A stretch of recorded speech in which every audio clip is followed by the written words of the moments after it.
예, 마음 공부, 명상 수련, 개념과 체계가 없을 때 생기는 부작용 네 가지에 대해서 살펴보도록 하겠습니다. 기준 없는 수련이 방황과 착각을 부른다.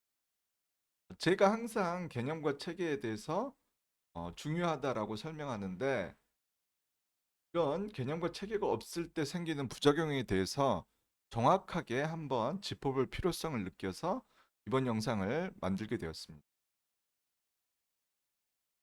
개념과 체계가 없다면은 우리가 지도나 나침반도 없이 망망대해를 떠도는 항해를 하는 것과 같습니다. 개념과 체계는 기준과 원칙이 되는 거죠. 결국 수련자 개개인이 막연한 느낌과 주관적인 감각에만 의존하게 됩니다. 때문에 결국에는 시간과 에너지를 소모하게 되고 낭비하게 되는 것 뿐만 아니라 잘못된 방법과 노력으로 수련을 지속하기 때문에 신체적, 정신적 부작용이 발생하게 됩니다. 특히 이런 부작용 같은 경우에는 의외로 많은 분들이 경험하고 계시기도 반드시 주의하시기 바랍니다.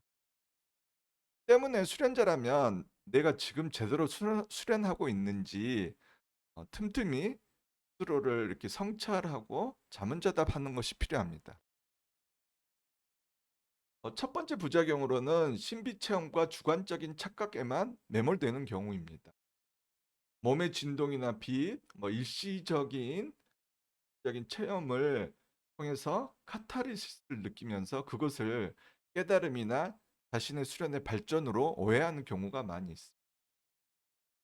인간은 본래 영적인 존재이기도 하기 때문에 수련을 하면은 이런 사소한 그리고 일시적인 신비주의적인 체험을 어, 대다수가 하게 됩니다.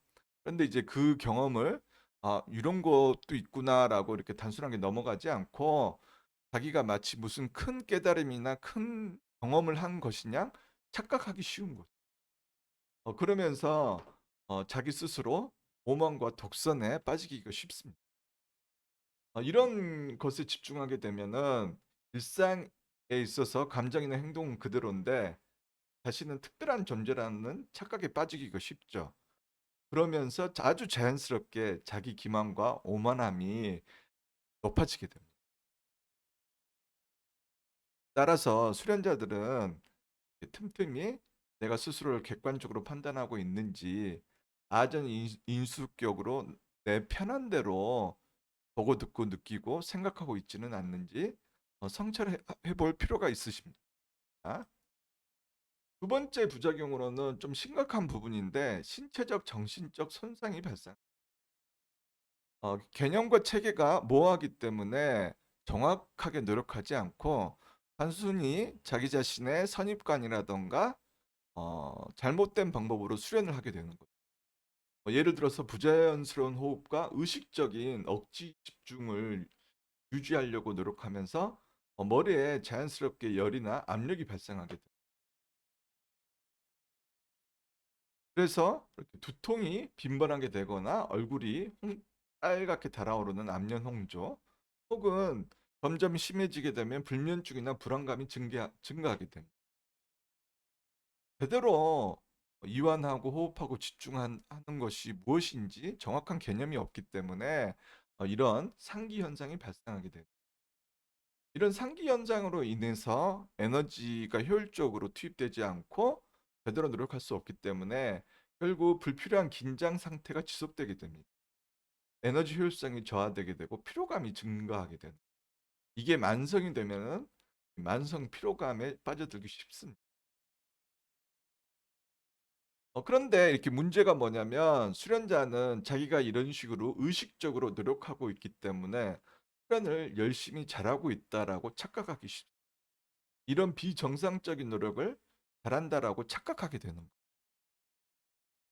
실제로 자기 자신의 몸과 마음은 아주 서서히 망가져 가고 있는데 자기는 스스로 잘하고 있다라고 착각하기 때문에 계속 잘못된 방법으로 노력을 지속하게 됩니다.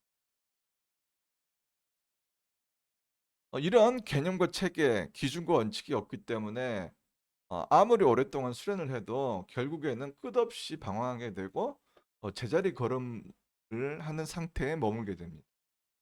어, 기준과 원칙이 없기 때문에 출발점, 목표점, 방법이 다 부재하게 되는. 변화에 있어서 가장 중요한 것이 출발점, 목표, 그 다음에 방법이죠. 제일 중요한 것이 지금 현재 내 상태, 즉 메타인지를 해야 되는데 어, 사람이라면 누구나 가지고 있는 무의식적인 방어 기제와 편향으로 인해서 메타인지가 불가능하게 됩니다. 한마디로 내가 지금 어떤 상태고 어떻게 수련을 하고 있고 어떤 잘못된 행동을 하고 있는지 잘 모르는 거예요. 거기에 더불어서 단계별 기준이나 원칙도 없기 때문에 지속적으로 수련을 꾸준히 하기가 어렵습니다. 수련하는 방법도 뭐 이렇게 했다 저렇게 했다가 끊임없이 변하는 거죠. 따라서 여러 단체를 전전하기도 하고 가장 좋은 방어 기제인 남 탓을 하기도 합니다. 어, 같이 수련하고 있는 동료 도반 수련자분들이 마음에 안 든다던가 아니면 지도해주는 사범님의 그런 지도 스타일이 내 마음에 안 든다든지 이런 식으로 이유를 찾는 거예요. 이런 출발점과 목표점이 부재하고 구체적으로 어떻게 노력해야 되는지 그 기준점도 없기 때문에 그 수련자는 결국에는 습관적인 수련의 단순 반복에 그치게 됩니다. 그래서 결국 제자리 걸음을 하게 돼요. 10년, 20년, 30년 수련을 했는데도 특별한 변화나 발전이 없이 그저 단순한 자기 만족이나 수련의 단순 반복에 그치게 됩니다. 더불어서 수련과 일상이 괴리가 되게 됩니다. 수련할 때는 뭔가 변한 것 같고 고요해지고 달라진 것처럼 느끼는데 정작 이렇게 수련하고 있는 도장이나 센터를 나가면 일상은 그대로인 거죠. 똑같이 생각하고 똑같이 느끼고 똑같이 반응하고 행동하게 됩니다. 이건 뭐냐면 수련에 있어서의 이완과 집중을 일상으로의 생각, 감정, 행동, 습관의 개선으로까지 연결이 안 되지 않는 겁니다. 올바르게 수련을 제대로 하기 위해서 필요한 세 가지 기준이 있는데 이게 뭐냐면 정확한 개념, 단계적인 체계를 구축하고 지속적으로 기록하고 피드백을 하는 거죠. 이완, 호흡, 집중의 본질, 개념을 정확히 이해하고 나의 수련에 적용을 해야 되는 거예요. 그다음에 이런 중요한 개념들을 통해서 스스로 자기 자신의 내면을 관찰하고 일상생활에 있어서까지 순차적이고 통합적으로 적용하는 노력이 필요해요. 이를 위해서 꾸준하게 수련 일지를 작성하셔서 지속적으로 주관적인 착각이나 오류를 수정 보완해야 되는 거예요. 개념, 체계, 지속적인 성, 이 세 가지가 꾸준히 지속되어야지 우리가 원하는 변화와 발전이 일어나게 됩니다.